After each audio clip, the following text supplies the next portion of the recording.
everyone, to our Success Mastermind for Monday, the 11th of January, 2021. So it is 2021-01-11. That's it. That's how it looks in database code anyway. That's how I will mark this video in the archives. John Lavenia here. Good to see you all. Thank you all who sent Shannon birthday wishes yesterday. It was a big deal for her. She has survived cancer in the past year, right? So that's a big deal. So she just got her. I'm not going to tell you how old, right? That's not how you do it. You don't say a woman's age, right, Coila? Yeah, you don't do that. Yeah, I'm learning. Thank you very much. So, and I hope everybody had a great weekend, and I hope you're ready to hit this week hard because we deserve to. I see we've got an intimate crew with us here today. Maybe a lot of people are sleeping in, right, with the snow that just hit the part of the U.S., but I do see Adrian and Jamie, Ivier, John, good to see you. Coila, of course, Cyril's here, Daisy, Edward, Janet, Jody, lots of people. Hey, Lindsay, we've got more people tuning in here now. Welcome, Rick. Welcome, Robin. So glad you guys are here. Toba, Suzanne, are you ready to hit this hard? Like the first almost 2 weeks of 2021 are gone. Now, I'll give us a little bit more credit, right? It's actually 14 days is 2 weeks, John. Plus we had holidays in there, and plus you had a birthday, and you had all these other things that you could be doing besides really hitting your goals hard. Okay, well, I could have that same conversation next month, right? Well, it's just Groundhog Day here in the States. We do Groundhog Day, or some people do. I do on on February 2nd. Why? Because it's the most irrelevant, day of observation ever. Like, does the groundhog see his shadow? It's all BS, of course. But I love Groundhog Day because I get to look and I get to see, that we can add significance to anything. We're not there yet. So I'll celebrate Groundhog Day with you all in less than a month. But what I'm thinking is, if I start making excuses right out of the gate, I can continue to make excuses. I can continue to justify my action or inaction, usually inaction. Right? I continue to justify the decisions that I make or fail to make in perpetuity. And then I can end up at the end of the month, the end of the quarter, the end of the year, in exactly the same position or worse, because nothing rests, right? We're either progressing or declining, right? The tree is either growing or, it's reached the end of its life cycle and it falls over and it turns into dirt for the new trees, right? So what part in that cycle are we? And if it's not acceleration, then it's deceleration. There's no stasis, nothing, not that lasts, right? There's one constant in the universe, and that is change. So we're either accelerating or we're decelerating. We're either creating or disintegrating. And I'm thinking about life, right? I'm thinking about these truths of how life works. And I'm thinking, well, at this stage in the game, where some people may think we have, been at it a while, right? And I don't know how much horsepower I can really put into this goal. I mean, I'd like to reach the goal, but I'm not sure how much horsepower I can really put into it. I mean, I'm feeling a little bit tired. We just had a rough year, this 2020. It's a bit of a rough year. See, that's a justification. I think, I'm gonna be rational and prudent. Reasonable. I'm going to be reasonable about this, right? I mean, you can't do everything all at once, right? There's limits to everything. You hear the internal dialogue that's going on. We've got lots of excuses that we could sell ourselves about why we may be low on horsepower. I mean, and we could even go around the table, right? We could throw our own in the ring, and it could be physical. It could be, I know Jamie had an operation on his arm, right? I mean, that's a handicap, man. This guy's handicapped now, right? But is the real handicap that a lot of people walk around with as a badge, not that Jamie's walking around with his shoulder cast as a badge. Okay, but is it more of a physical inhibition, or is it a mental thing? I would argue that it's 99.9% mental. We've heard many stories about people who they're wheelchair bound, or they're deformed from birth, or insert medical condition here, and they triumph. They do amazing stuff. And I look at that and I think, well, is it because, they've compensated for this handicap with this with this determination, with this vision, with this mission for themselves? Probably. Yeah, that's got to have something to do with it, right? Well, since I can't do this, well, that's one distraction that I don't have. Let me really hit this hard. And at the same time, we can also see people who have seemingly tremendous advantages. I know plenty of people like that, right? They're born into freedom and free enterprise, and maybe their parents were entrepreneurial too and quite successful. Maybe they've silver spoon or whatever the story is, right? Where they've got every advantage in the world and they blow it, they squander it. And so I think about, what can I do at this stage in the game to really create some mastery, starting now and for this year and beyond, to really create some mastery. And there's a couple of things that were coming up for me that I think we could all put our attention on, that does not require you. Here's the trick: that does not require you to overwhelm yourself. We talked about overwhelm a bit last week, right? Overwhelm is not the goal here, nor does overwhelm have to be the byproduct of you hitting your goals really, really hard. Can we go at warp speed and do this calm, cool, and collected? Can we go at warp speed and do it with enthusiasm? Yes. Yes. You know, when you're excited about something, I want everybody to think about this for just a minute here, because there's so many inputs that we get, all these inputs. Think of me, think of me, think of me. Problems in the world, problems. You got problems, man. You got limitations. Okay. Well, what if you weren't hanging around the water cooler so much? Which could be anything. Could be mass media, social media, right? What if you weren't, which by the way isn't filled with water, by the way, it's filled with urine and feces. All right, so stop eating that stuff.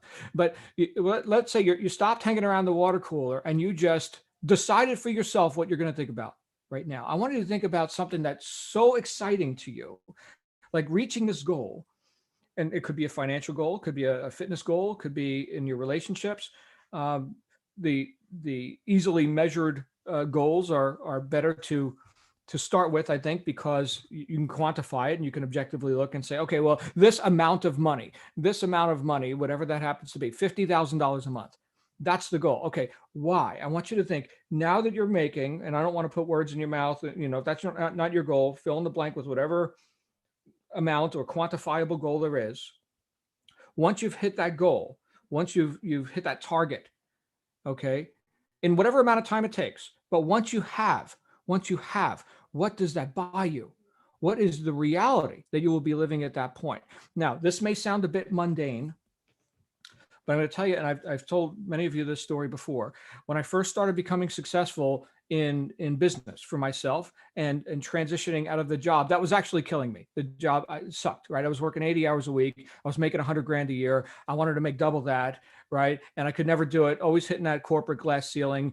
Corporate politics. Hey, you can't out earn the other guy who's higher ranked than you. And here's your promotion. 3 promotions in a year, by the way, because I'm doing such a great job. And each one cmed with a pay cut. It sucked. Okay. I ended up in the hospital with a stress-induced colon infection. Doctors told my wife, who we had just recently gotten married, told her, your husband will be dead in 5 years if he keeps going like this. I had the horsepower, and we're going back decades. I had the horsepower, but I was destroying myself with it. And so I was thinking, what would it be like for me to actually double my income? Well, first thing, I would be out of that job. Gratification right there. I'm seeing that I just got free from a condition that I didn't like. So freedom from a condition, in other words, getting out of the mud, okay, and seeing that there's a sky above there, right? So the initial motivation was getting myself out of unpleasing circumstances, but there had to be more. It's way more inspirational to move toward what we want than just away from what we don't want. There's great clarity in that contrast, okay? But we're inspired, and we're more consistently inspired when we think of what we're moving toward, not just what we're moving out of. Whatever creates that necessity level, right, and that motivation is valid, that's good, but it can't just be the negative motivator. Also must be the positive motivator. So in my case, right, what's the contrast of working 80 hours a week in a job where I'm not appreciated? Well, it's having time freedom, right? It's having the ability to go do things that I want to do, to experience life in ways that I want to experience it. And what's one thing that I want to experience? Well, in my case, it was a new Lexus. I remember back when I was, oh my goodness, this late 80s, early 90s, right? When did Toyota start making the Lexus, right? The passionate pursuit of perfection. And I remember seeing the commercial where the marble is running down the seams of the car, where the hood meets the quarter panel, right? What you guys in England would call the bonnet, right? And the marble is going perfectly down, and it's perfection. Right. And I knew a guy, he was making about 20,000 a month, and he drove a Lexus, man. This guy was a cool cat, right? A little bit new school compared to those Lincoln Town cars that all the cool cats were driving back in New Jersey when I was growing up in the 70s and 80s, right? Lincoln Town car, Cadillac, right? Sedan DeVille, big old friggin' land yacht, man. Huge, takes up a city block. Okay. Well, this Lexus, man, really caught my attention. I knew this guy had a Lexus, man. And the leather, you could smell the leather. It was great. I took a ride in his Lexus. I'm like, that's my car. I could never get it working that job. I was working 80 hours a week, and I still couldn't afford a damn Lexus. I'm going to get this Lexus. It's going to be silver with the gray leather interior, all the options, the walnut stained wood, the navigation system, Mark Levinson sound. I'm an audiophile. I like good sound, right? It's got the little sunshade that goes up and down the back. You click the button, sunshade goes up. So, people in the back seat don't get a little too hot in that Arizona sun. And man, this car is badass. Every option. I want it all. Sell me the whole car, right? Could never afford it working that job. But once I doubled my income and quit that job, I could have that car as well. I got the brochure for the car. I read every word of it. I had the pictures, right? We talked about dream boards a little bit last week. I met with the sales guy. I went to the dealership, and I actually set a deadline. I actually said, I'll be back in 90 days. I was getting into this new business. I'm gonna hit this. I'm gonna hit this goal. And he probably didn't believe me, but I don't care what he thinks about what I think, right? My water cooler now, me, I'm drinking my own Kool-Aid. And I knew everything about that car. I could probably sell that car in my sleep better than the guys who were earning a living selling that car. And in 90 days, I got the car, exactly the car that I wanted. It was I don't know if it was exactly 90 days, but thereabouts, 3 months, right? Might have been 85 days, might have been 93 days. I don't, going back a couple decades now. But what drove me wasn't the constant looking at my crappy circumstances. What drove me was every day looking at that car, which ultimately showed up in my driveway. Every day. I was inspired, meaning in spirit. I was spirited. I was genuinely, authentically enthusiastic. There was no feigning it. There was nothing that I needed to polish about that, right? It was real. And the more I thought on this, the more I thought on my guaranteed future outcome, my destination, the more fervently I worked, and the more spontaneous, yes, spontaneous my right actions were. It seemed like spontaneous right action, which I had heard about. I heard like gurus and self-development teachers talk about spontaneous right action. And I was in spontaneous right action. I was making good decisions, right decisions, profitable decisions. I was in spontaneous right action. How does that feel? Is that a laborious thing? Begrudgingly doing our work, grinding it out? No, it's spontaneous right action. It's warp speed with no resistance, So what I want to introduce to you today is a way to get into that state of no resistance, of no counter intention, right? I want this, yeah, but, right? Get the buts out of here, right? How to get into that state. A state of mastery. We could call this mastery.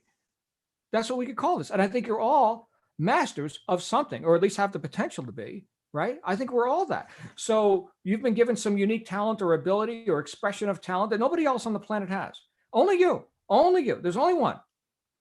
So what are we doing with that, or what are we not doing with that? So the first thing I would say is inspiration. The first thing is knowing what you want and blocking out anything else that tells you can't.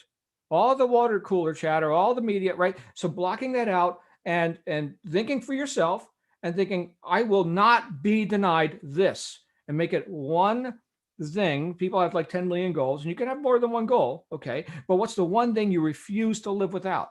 The one thing you will not be denied. And you take this one thing and you think on it and you evidence.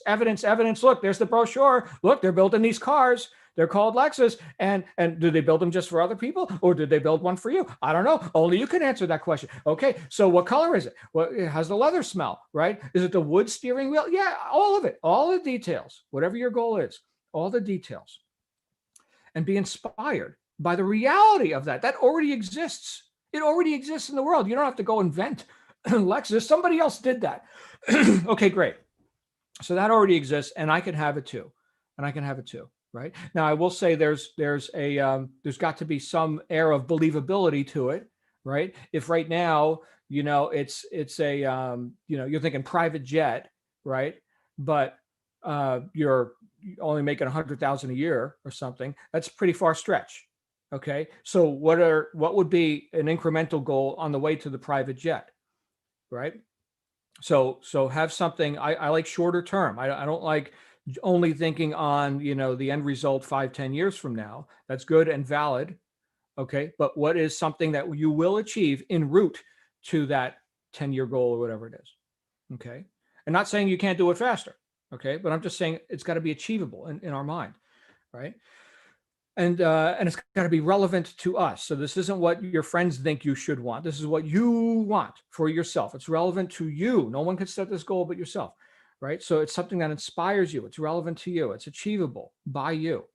It's specific, right? Like the Lexus, it was specific, right? It's of course measurable. There's a certain amount of money that it takes to buy this thing, to have this experience.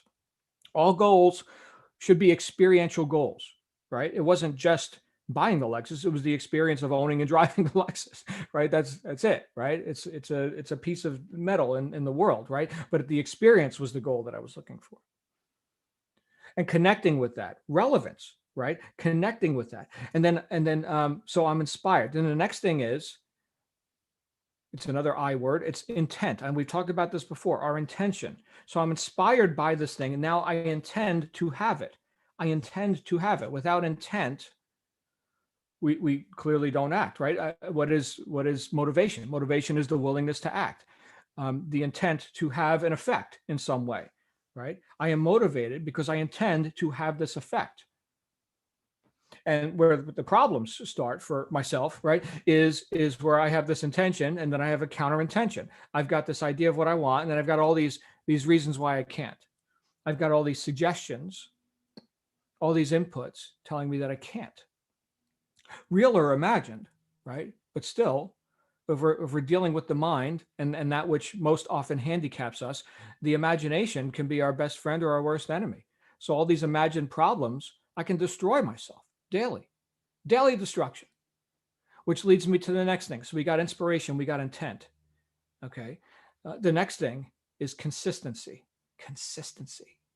I wrote this article some years ago, how weightlifting made me rich. And there were three things. There were three things that I learned in the gym when I was a skinny kid growing up on the Jersey Shore, and I wanted to get big and strong. And I hooked up with these gym rats, these meatheads, and we went and they taught me how to be big and strong. And there were three things, ladies and gentlemen, three things that allowed me to get big and strong. And then you know what? I applied them to my business life, and they worked. They worked there too. These three things have made me a lot of money. Would you like to know what the three things are? That would be called bucket brigade copy, right? Turn the page to see the answer. So three things were consistency, right? Show up at the gym every day, right? Not once a week, right? Every day, consistency. Number two was intensity, right? So you lift until you can't lift anymore, right? That's it. Muscle failure. Now you're going to grow, right? That's where the money's made. You can't lift anymore.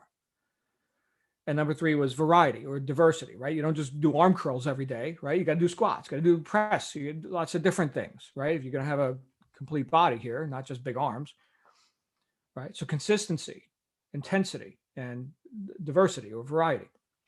Pick whichever word you like. Does that work in business too? Yeah, but it starts with consistency, because mastery, right? We've said this many times. Habits beat heroics.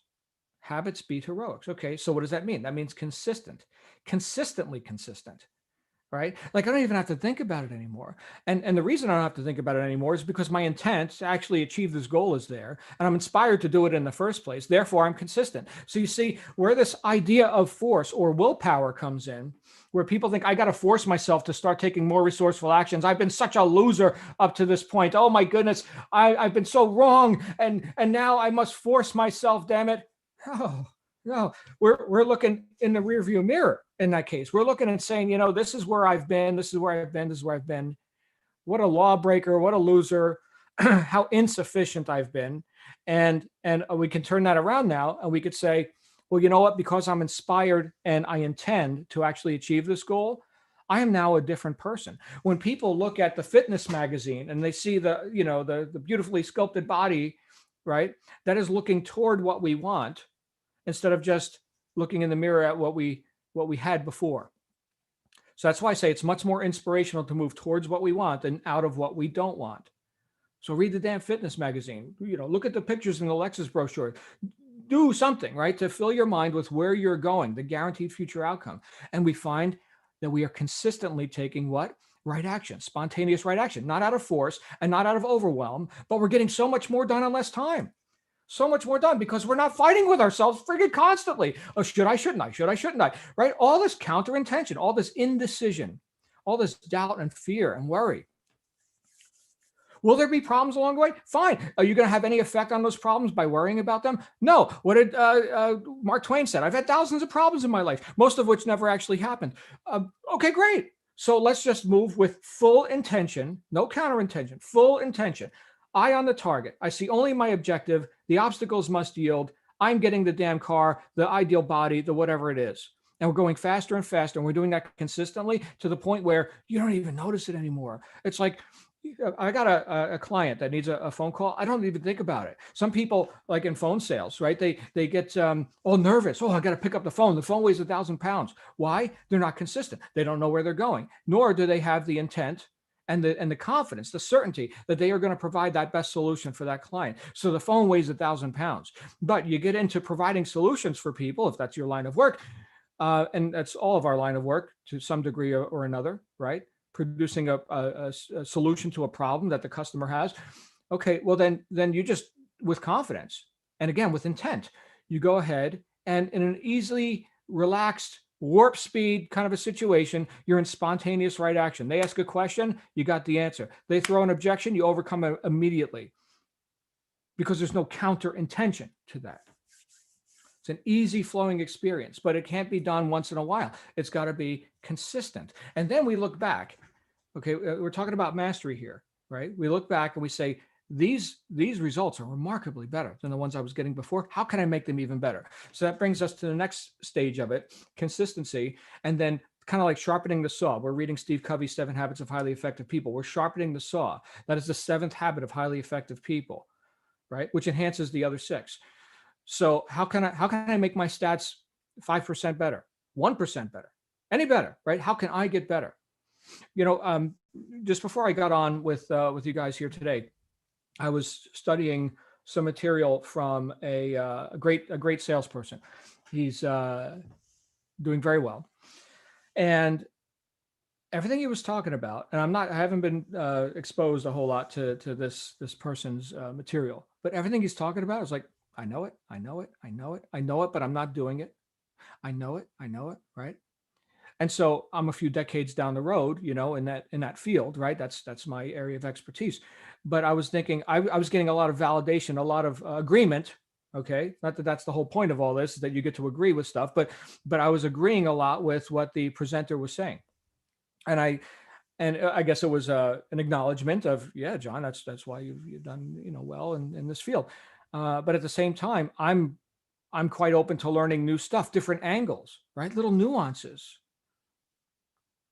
Nuance is valuable, especially considering what we talked about before, that you've got some unique expression of talent or ability that nobody else in the world has. That's called nuance. And I would argue that it's your purpose in life to develop that to the greatest degree that you possibly can, and however much time you have here, to do what? To serve your fellow man in a way that nobody else can. I think that's what this is all about. So we're not resting on our laurels, right? We're inspired. We have intention. We get consistent with right action. It starts to become automatic, spontaneous, right? We don't even think about it anymore. It's not a forced thing. And then we seek to get even better and get reminders about, you know what, I could do that even better. Oh, look how they did that, right? Johann Goethe said, all intelligent thoughts have already been thought. What we must do is try and think them again. So try and think them again, and try and think them now with those right inputs, those resourceful inputs from others who have exceeded your stats in whatever area that you're pursuing, right? And now we can say, you know what, I'm bigger, stronger, faster. In fact, I've raised my standards again because now I've reached that goal. I got the Lexus, right? We raise our standards again, not only of our own ability, but of what we intend to accomplish, what inspires us. We must raise those standards again, because what I talked about before with create or disintegrate, accelerate or decelerate, nothing rests, right? Here's the mistake I made. I reached some goals and I thought I had arrived. Yeah, look at me, man. I'm a cool cat now, driving that land yacht. Dangerous spot. Pride comes before the fall. Dangerous spot. And I fell to the tune of millions of dollars. And people say, the first million's the hardest. Bullshit. Okay. Pick yourself up after losing millions and do it again. That's way harder. I say that would be my argument.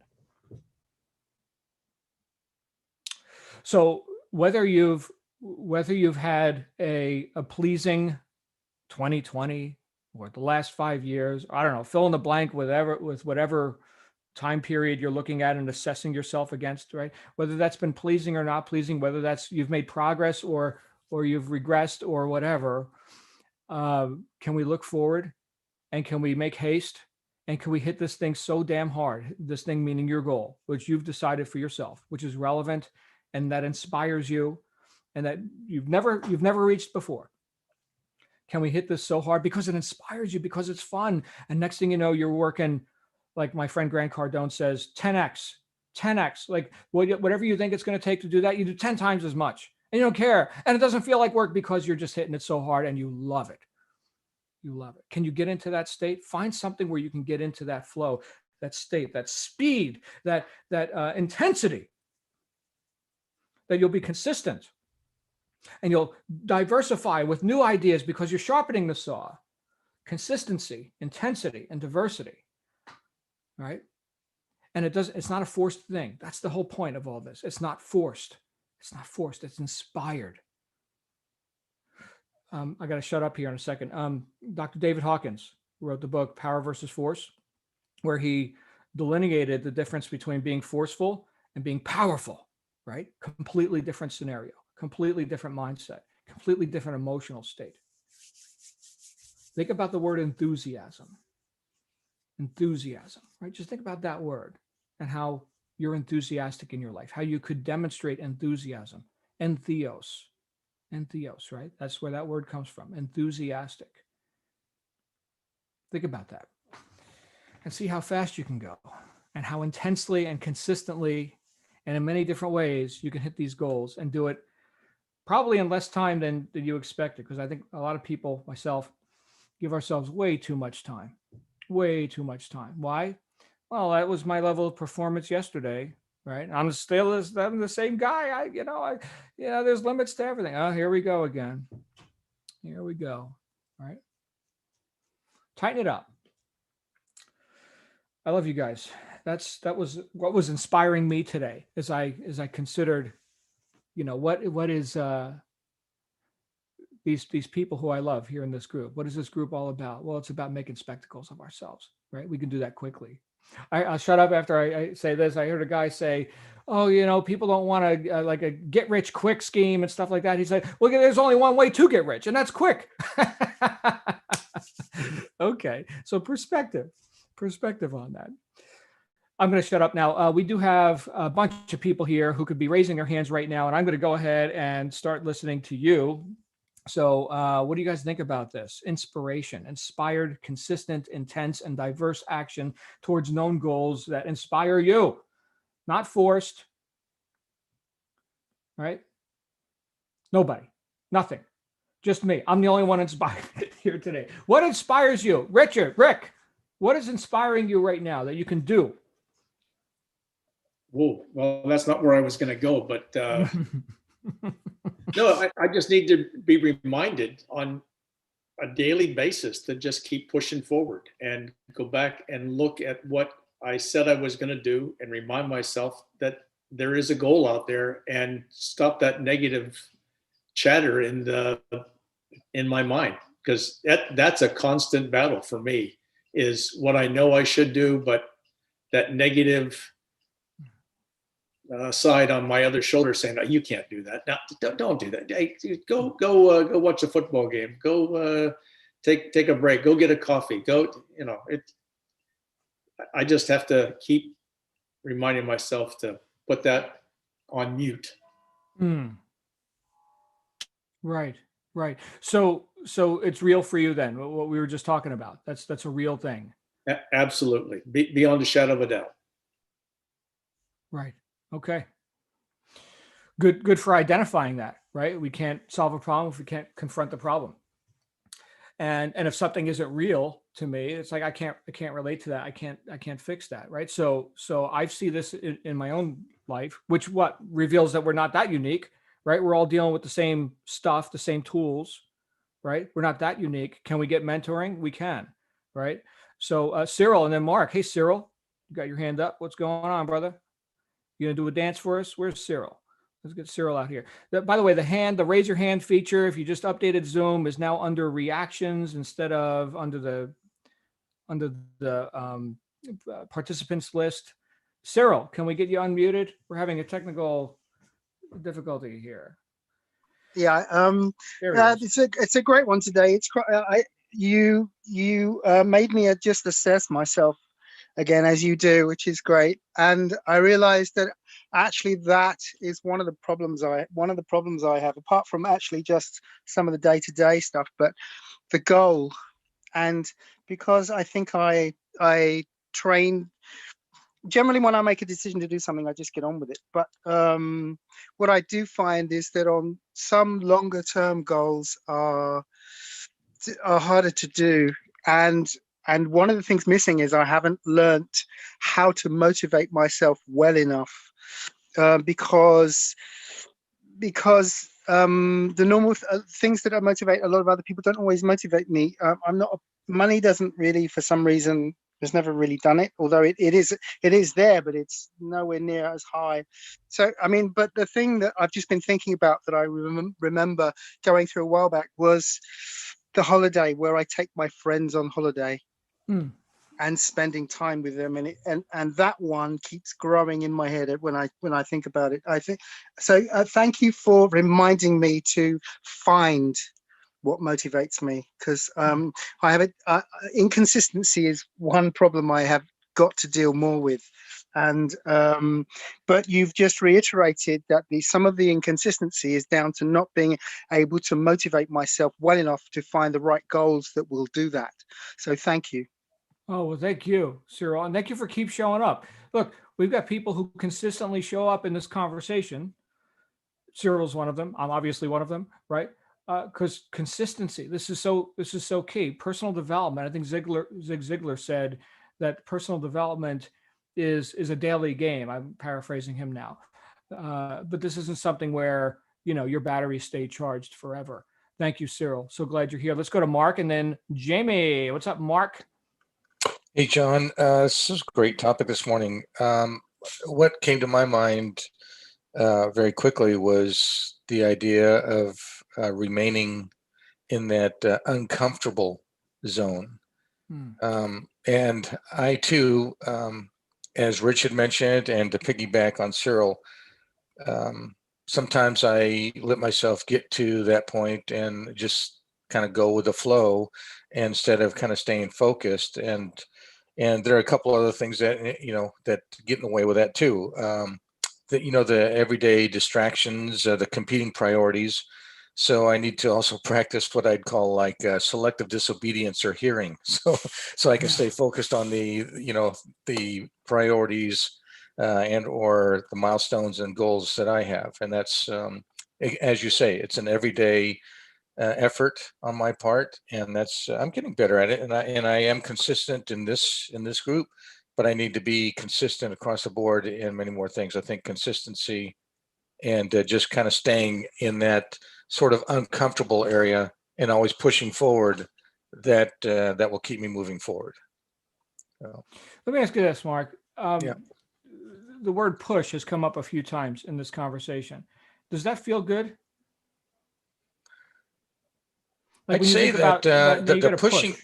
no, I think the pushing part is, frankly, I think the pushing part is not really the good part. I think the good part is the results part. When after the push, after you've gotten through something, after I've completed something, then I look back and go, wow, that effort allowed me to get to this point. And I think those kind of wins that we can fall back on to use as motivation to move forward, and then move into those areas where a push isn't something that I'm looking at and going, oh my God, here I have to do this again. Right. I'm now thinking, just think what is on the other side of this. Stay positive, stay focused, use, law of attraction, keep those things going in that direction, because that on the other end of this, when you have that win, you can just say yes, just that little, whether it's a small one or a huge one, but it's all self-feeding, I think, in a way. So yeah, I still have that. I'm human, man. I have those moments where I'm just going, dang, I don't want to really do this. It's eating the elephant one bit at a time, all that kind of stuff. So Okay. And I don't want to park too long on this one word, right. but push to me, as I hear myself say it, it's drudgery, it's force, it's distasteful.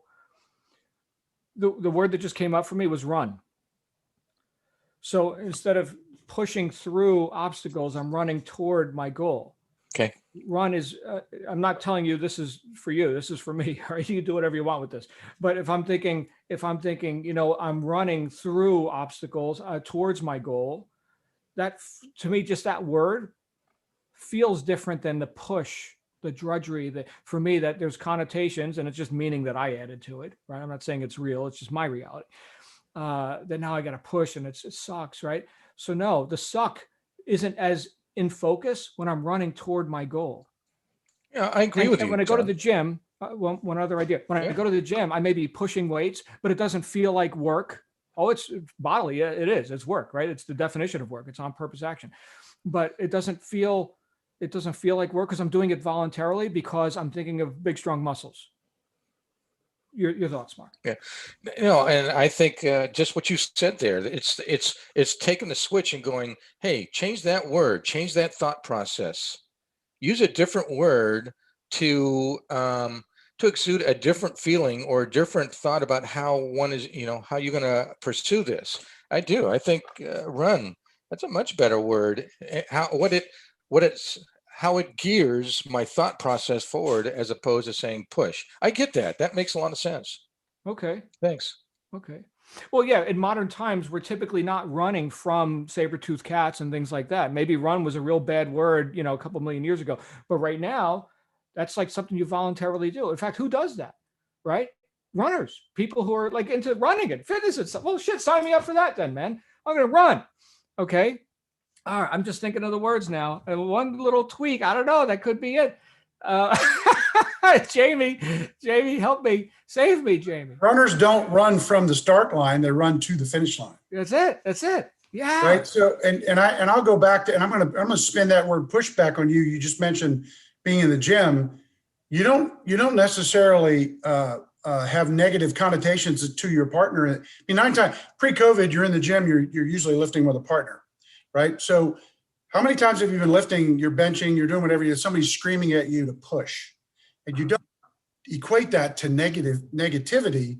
You equate that to finishing that set, pushing your max, getting succeeding at a number that you might be your personal best, could be a weight, could be a repetition, but you never equated push to negativity in that scenario. So I as you were talking and you brought it up and kind of took the wind out of my sail, push can be a positive, but also I like the idea of running to your goal, not running away from your failures, your past, your whatever that is, et cetera.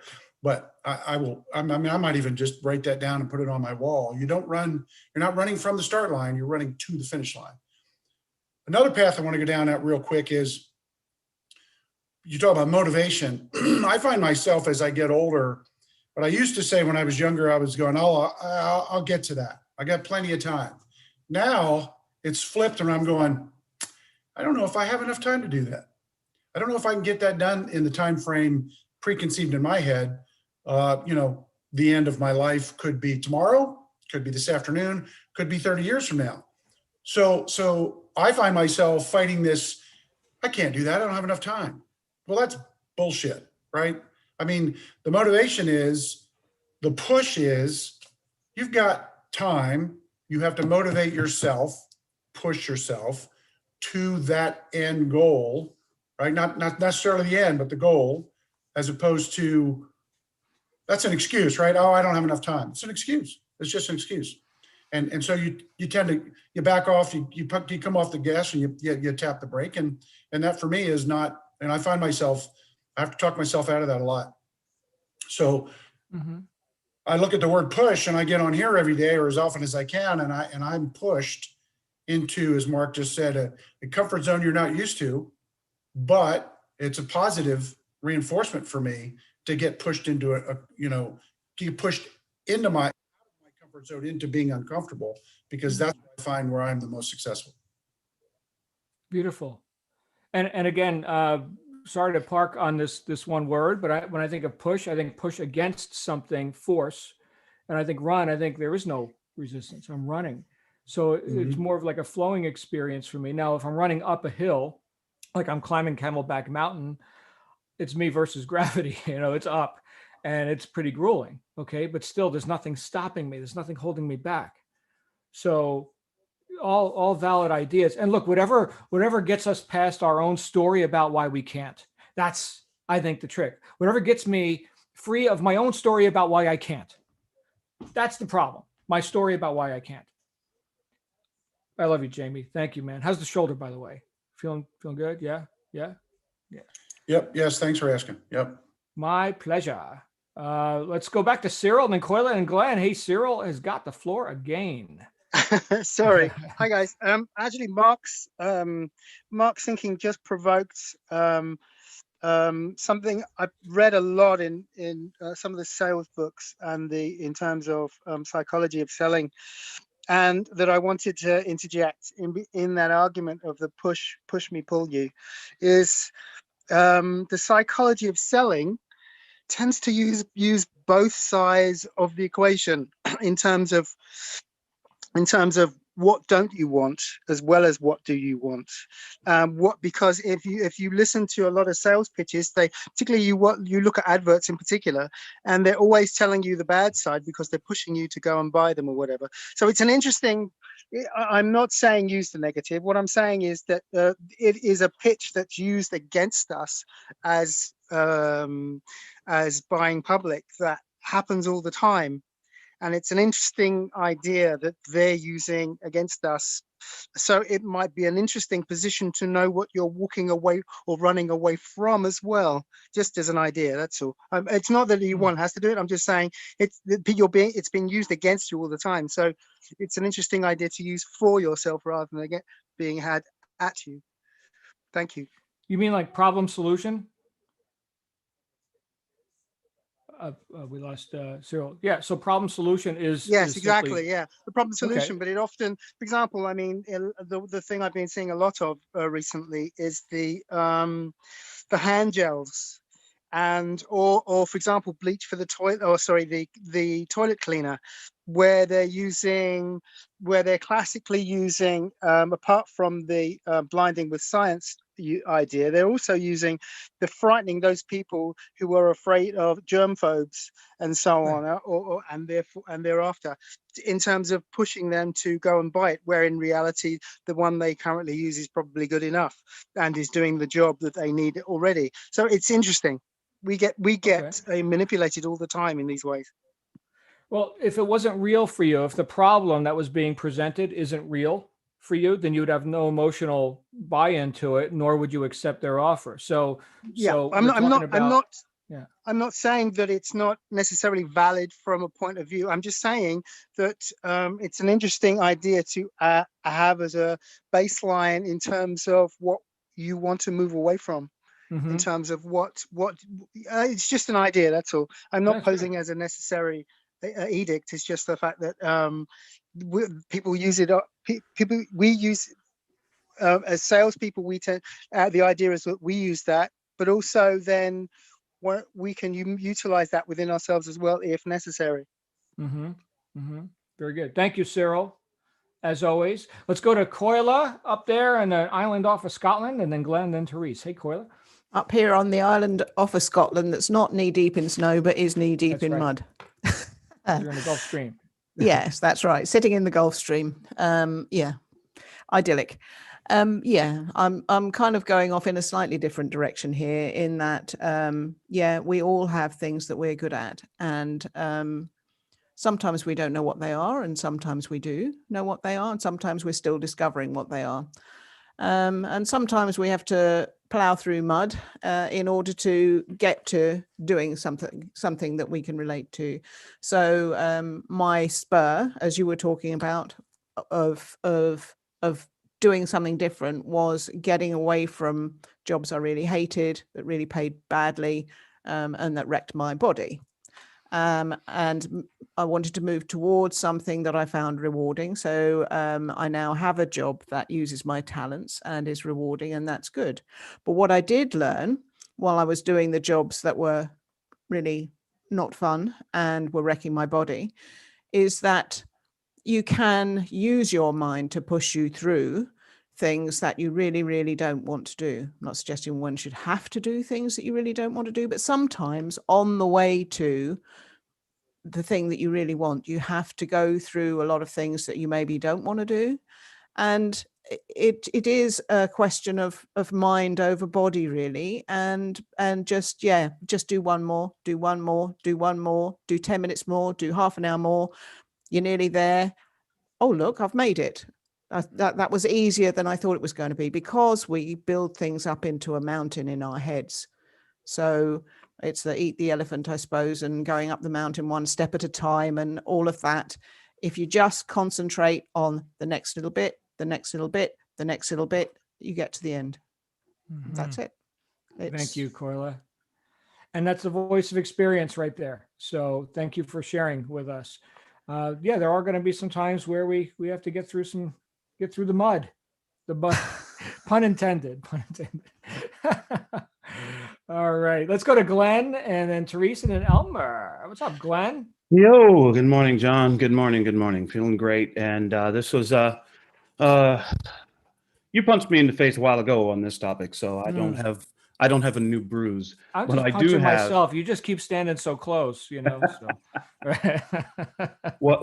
what I do have is a new realization about information and about desires and pipe dreams, which is essentially what a dream without a date is.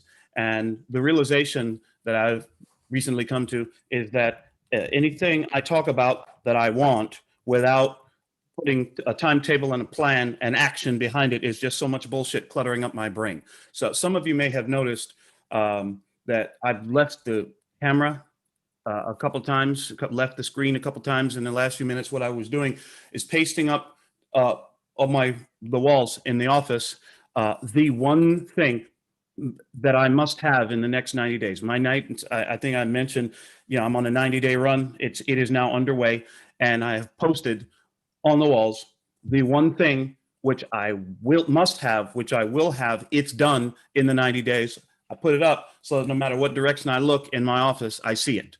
And I'm going to print several more of them and put them, one on the bathroom mirror and other different places around the house, probably put one in the truck as well. So see, for me, it's very helpful to have the goal writ on a piece of paper, pasted up someplace so I can see it. And that I find is a great way of focusing my attention and my intentions so that I can narrow my thinking to, oh, right, that's what I'm doing. Let's go. And so that you've reminded me today that for me, it's a really wonderful thing to have my intentions physically in front of me. And today is already a very busy day in service of those intentions. So thank you, John. Back to you. Thank you. I'm so glad you're here, Glenn. And where else would you be? You're awesome, man. Thank you. We're going to go to Therese and then Elmer, and then we may be wrapping up right there. Hey, Therese Marcellus. Hi everyone. Nice to see you. Happy Monday. I apologize for being a little late. And great topic. Yeah, I've been in it's perfect. Excuses. I don't know what else to say. I've been in a little bit of a tender place, and I'm not sure why. I'm affected by the seasons a lot, and just have been feeling very stay on the couch, don't talk to anyone, watch a movie and shut the mind off. Been doing a lot of reading, so it's not like I've been completely disconnected. And I think in my mind, it's like, okay, I'm doing my affirmations, I'm reading, and I'm reading things in a little different direction. I'm reading things that are more, in the on the wellness side of my brain. But that's where I've been. So I haven't really accomplished a great deal, but I know what I need to do. I do have a lineup for today. But anyway, it really spoke to me. The thing that really popped out, you were talking a lot about push and forcing and things like that.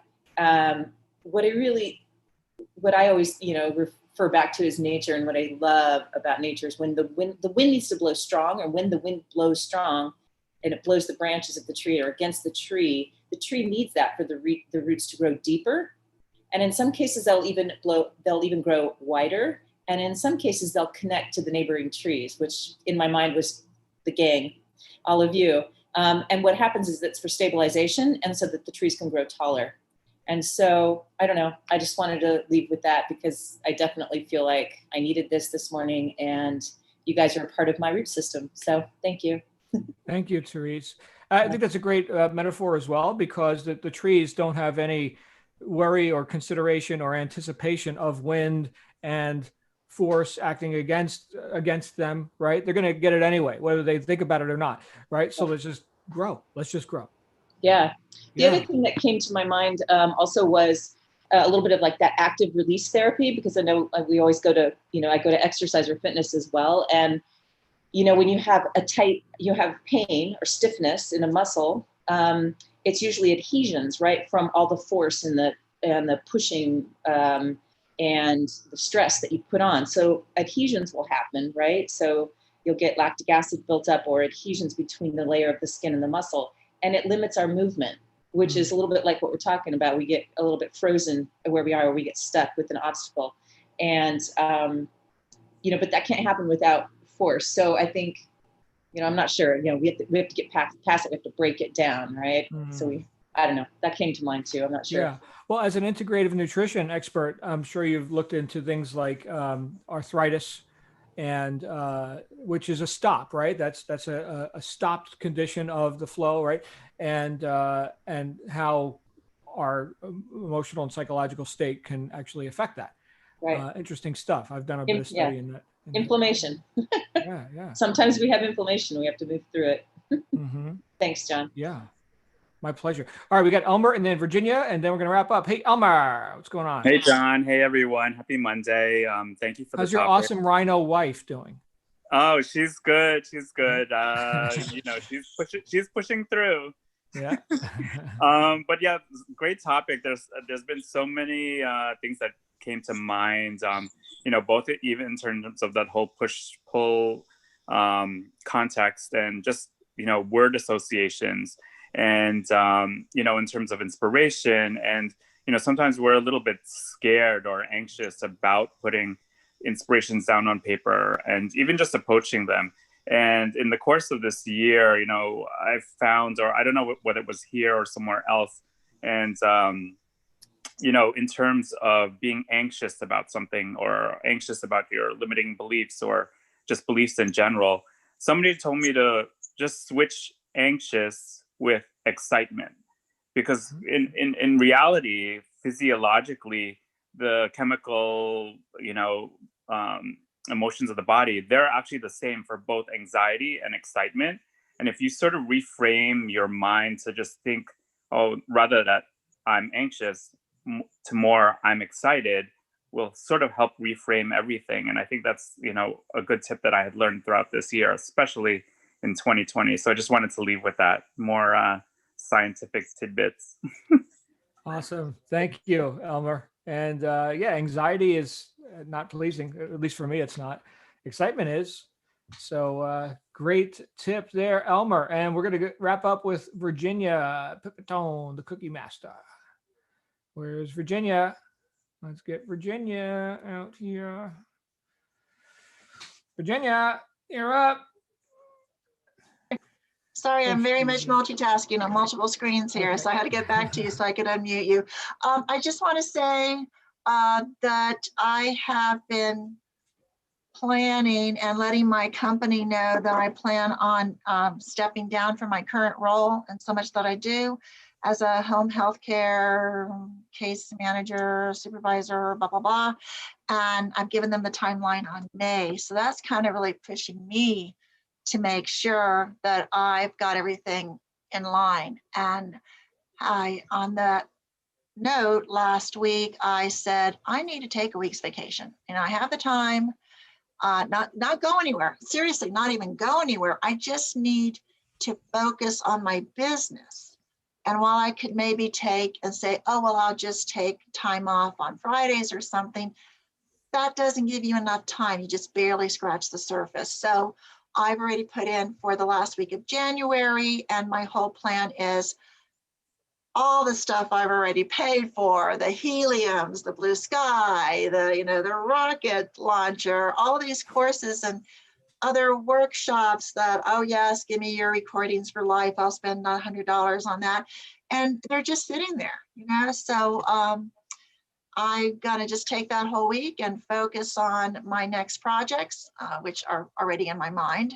Do I do another book right now? Do I just go get jump into the actual products and working with the distributors, the suppliers, the shipping, all of those headaches that so many people have already gone through, and try to get that in. But yeah, I just gotta already, I feel like if I don't get this January organized, then my whole year, and as I told my daughter, my eyes are getting really dry because I don't want to blink.